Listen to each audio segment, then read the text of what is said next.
আজও বন্ধ রয়েছে বাংলা ঝাড়খণ্ড সীমান্তের ডুবুরডি চেকপোস্ট। ঝাড়খণ্ডের দিক থেকে আসা সমস্ত পণ্যবাহী যান আটকে দেওয়া হচ্ছে চেকপোস্টেই। রাজ্যের বিভিন্ন প্রান্তে বন্যার আশঙ্কা রয়েছে। मेरा सफेद तुरंत खुले, भरपूर झाग दे और इसकी स्मार्ट साइंस दे स्मार्ट केयर और फ्रेशनेस। मेरी चॉइस मेरा सफेद। সীমানায় আটকে পড়েছে পাশের রাজ্য থেকে আসা পণ্যবাহী বিভিন্ন লরি, যাতে রয়েছে প্রচুর কাঁচা সবজি এবং ফল।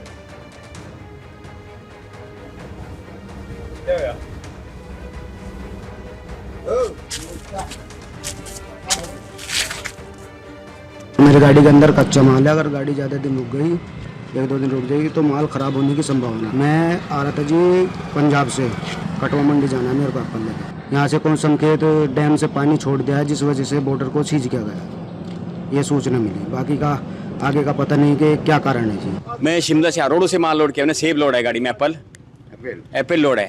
आज गाड़ी को जो है 5 दिन चलते हो गया, एक रात यहाँ खत्म हो गया, अभी दिन यहाँ खत्म हो जाएगा। बताइए, हमारा माल सड़ रहा है गाड़ी में। अब माल सड़ जाएगा तो हमें किराया कहाँ, भाड़ा कहाँ मिलेगा? गाड़ी का भाड़ा नहीं मिल पाएगा। यहाँ से बॉर्डर ही बंद किया, हम कहाँ से जाएंगे? कहाँ जाना है आपको? हमने मछुआ मंडी जाना है, कोलकाता। पुलिस का कहना है कि आगे बाढ़ आ गया है, रास्ता बंद है। সিবিআই এর সিজার লিস্টে সন্দীপ ঘোষকে নিয়ে একাধিক চাঞ্চল্যকর তথ্য। আরজিকর মেডিকেলের প্রাক্তন অধ্যক্ষের বাড়ি থেকে পাওয়া গিয়েছে বহু গুরুত্বপূর্ণ নথি। সরাসরি আপনাদের নিয়ে যাব, আমাদের প্রতিনিধি প্রকাশ সিনহা রয়েছেন আমাদের সঙ্গে। প্রকাশ, এই নথিতে কি রয়েছে?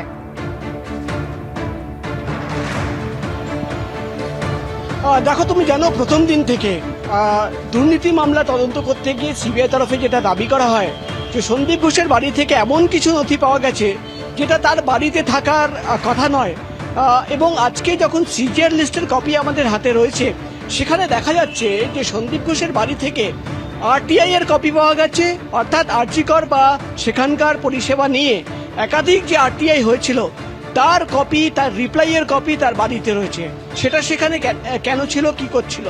দ্বিতীয়, প্রায় 500 পাতার বেশি পাতা নথি পাওয়া গেছে টেন্ডার এবং কোটেশন রিলেটেড, অর্থাৎ ঠিকাদাররা বিভিন্ন টেন্ডারের যে কোটেশন দিত তার নথি পাওয়া গেছে। এখানেই কিন্তু সিবিআই এর প্রশ্ন, যে নথি, যে টেন্ডারের নথি বা কোটেশনের নথি, ঠিকাদারদের কোটেশন যেটা তার অফিসে থাকার কথা, পাওয়া যাচ্ছে কোথা থেকে? সন্দীপ ঘোষের বাড়ি থেকে পাওয়া যাচ্ছে ইন্টারনাল কমিটির রিপোর্টের সিক্রেট কপি।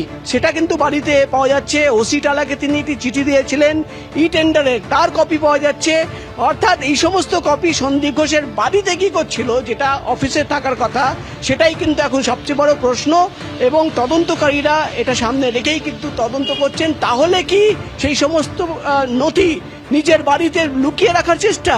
এটাই কিন্তু এখন সিবিআই এর তদন্তের বিষয়, এবং আগামী দিনে এই সমস্ত নথি সামনে রেখেই কিন্তু সিবিআই সূত্রের খবর তারা তদন্তে এগিয়ে নিয়ে যাবেন। খুশবিতা, ধন্যবাদ।